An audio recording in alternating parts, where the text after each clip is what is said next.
Meio-dia, 45 minutos, 10 segundos, 29 graus em Porto Alegre. A partir de agora você fica por dentro dos principais fatos desta quinta-feira, 23 de dezembro.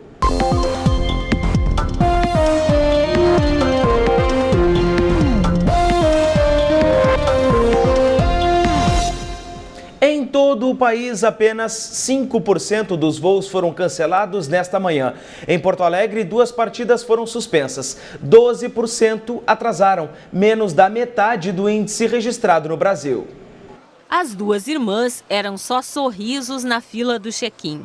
Com a passagem comprada para o Rio de Janeiro desde agosto, até ontem à noite não havia certeza do embarque devido à greve. Nossa, só em chegar aqui e ver que tinha pouca gente, que vamos conseguir chegar a tempo do Natal, tá maravilhoso. Esse casal também comemorava a viagem para visitar a família em São Paulo. Nós ficamos mais aliviados, né, claro.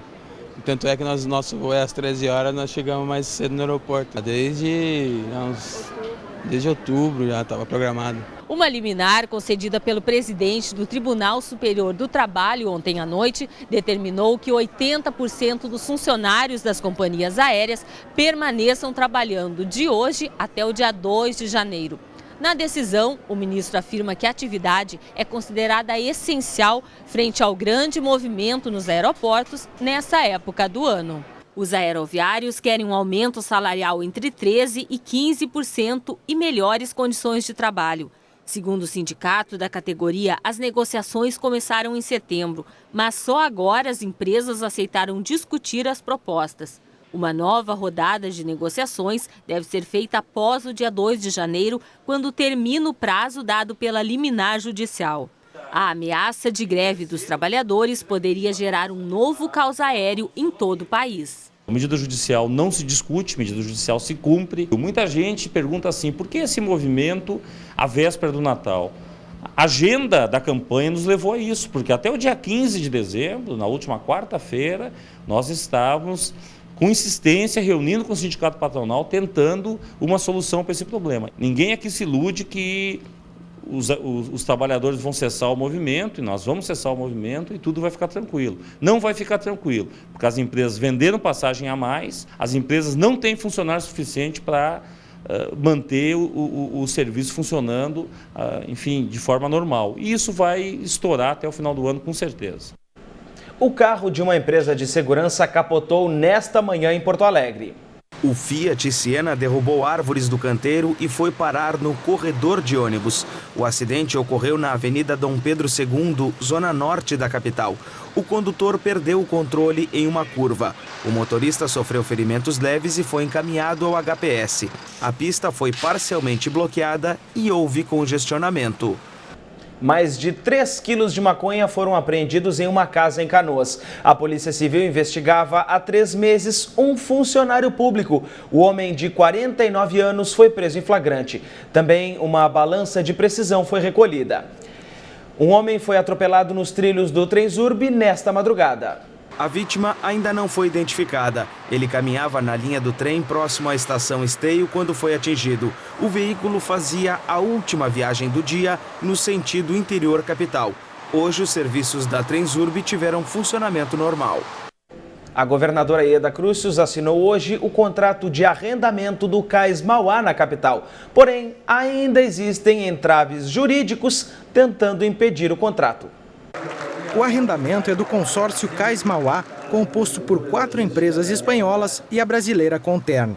O acordo prevê um prazo de 25 anos de concessão, podendo ser renovado. O investimento total será de 400 a 500 milhões de reais. A transparência que nós usamos durante todo esse processo é que nos permitiu assinar um contrato saudado em todo o Brasil. Não apenas em Porto Alegre, no Rio Grande do Sul, mas em todo o Brasil.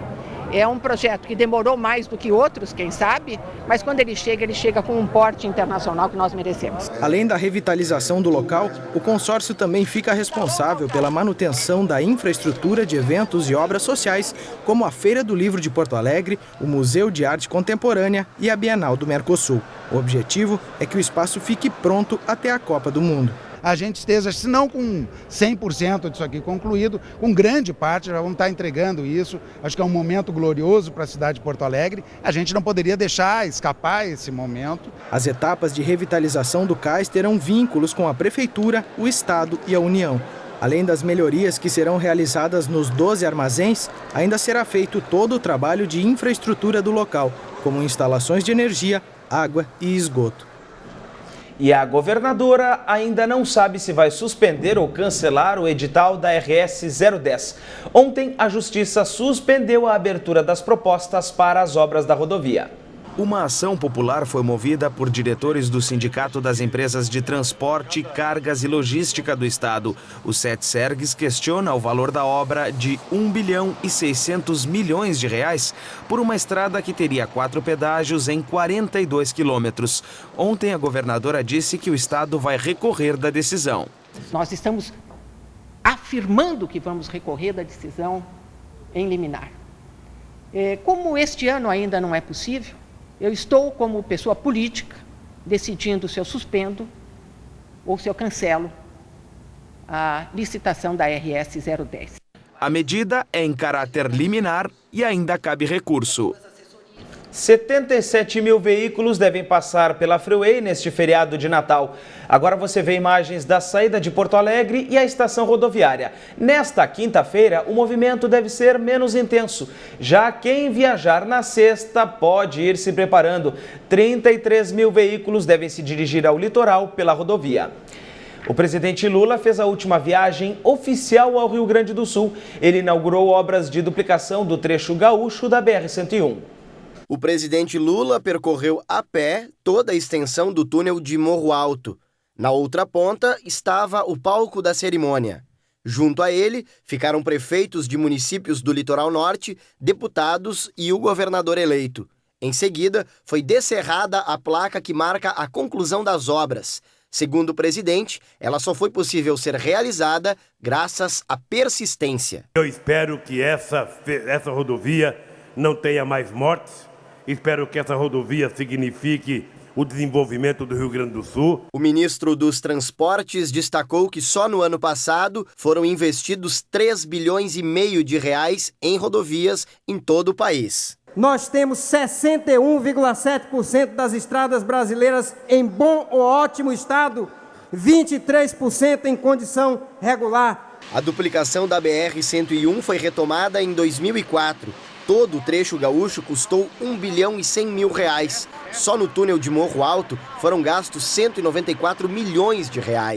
O túnel é monitorado por 40 câmeras. 24 ventiladores fazem a circulação do ar. Há ainda sistemas contra incêndio e telefonia. A obra é responsável por encurtar em 11 quilômetros a distância entre Porto Alegre e Torres. Nós temos uma economia de 6 litros de combustível em cada caminhão que passa por aqui todos os dias. E por aqui passam 20 mil caminhões por dia. Esses 6 litros correspondem a R$12. R$12 vezes 20 mil caminhões por dia, nós temos uma economia de R$240 mil em óleo diesel. O trecho gaúcho da BR-101 tem 10 pontes e 22 viadutos. A pista antiga foi restaurada e uma nova foi construída paralela à primeira. A obra ainda não está totalmente finalizada. Ainda falta sinalização do asfalto na região de Osório e as pistas laterais, no trecho urbano de Terra de Areia. O trecho que requer mais atenção é próximo à ponte do Rio Três Forquilhas. A pista ainda é simples e o asfalto tem desníveis. Ao longo agora desse final de ano e o início do ano, nós vamos finalizar todos esses trechos de modo a garantir que todos eles estejam disponíveis para o usuário da estrada. Motoristas de táxi de Porto Alegre podem entrar em greve na véspera de Natal. A Associação da Família Taxista aponta que a EPTC tem aplicado multas em excesso aos profissionais. Veículos seriam apreendidos nas vésperas do fim de semana. O sindicato da categoria é contra a paralisação. Além disso, a associação também contesta a obrigatoriedade de um novo registro toda vez que o taxista troca de carro. Vamos conferir agora o quadro das emergências do SUS em Porto Alegre. Na ala adulta da Santa Casa são 25 pacientes em 12 leitos. No Clínicas, há mais que o dobro da capacidade. No Conceição, são 84 pacientes em 50 leitos. No Ernesto Dornelles, sobram 6 vagas. No Hospital São Lucas, a ala adulta não tem leitos vagos. A Mega Sena acumulou no sorteio de ontem, no Rio de Janeiro. Nenhum apostador acertou as 6 dezenas sorteadas. O próximo concurso ocorre na véspera de Natal. O prêmio pode chegar a 34 milhões de reais. Quase 140 pessoas acertaram a quina e outras 8 mil a quadra. O filho do vice-presidente da República informou que a hemorragia de José de Alencar foi estancada. Veja esta e outras notícias do Brasil. Ontem ele passou 3 horas em cirurgia para estancar um sangramento no intestino. Os médicos haviam desistido do procedimento quando perceberam que não iria adiantar. Alencar passou a ser tratado com medicamentos. O Congresso aprovou o orçamento para 2011. A proposta prevê arrecadação de mais de 2 trilhões de reais. Dilma Rousseff concluiu a montagem do ministério. 9 mulheres estão entre os 37 indicados. Uma professora morreu tentando salvar o carro da água em São Paulo. A chuva forte atingiu a zona sul da capital paulista. Um acidente entre um ônibus e um carro deixou um morto e 11 feridos na rodovia dos Tamoios, em São Paulo. Outras 3 pessoas morreram e 2 ficaram feridas na Marginal Tietê. 2 veículos e 2 carretas se envolveram na batida. Uma frente fria sobre a costa do Rio de Janeiro gera muita nebulosidade e chuvas desde o norte de Santa Catarina até o sul do Espírito Santo. Ontem à noite, o rio foi castigado pelos temporais. Hoje, as chuvas fortes ainda atingem localidades da região sudeste. Para a véspera de Natal, a previsão é de chuva em praticamente todo o Brasil. Na sexta-feira, a chuva atinge a maior parte do país. Uma frente fria chega ao Rio Grande do Sul, provocando chuva em todo o estado, além de Santa Catarina e Paraná. O calor predomina. A mínima vai ser de 18 graus em São Paulo. A máxima alcança os 35 no Piauí. Chove ao longo do dia em Porto Alegre e no Rio. Em Salvador, o sol aparece entre nuvens. As máximas passam dos 30 graus. Sábado, a chuva segue no país. Domingo, a frente fria começa a se afastar. O tempo abre no Rio Grande do Sul e o calor aumenta. O BraNews fica por aqui. Outras notícias logo mais às 7h10 da noite. Uma boa tarde para você.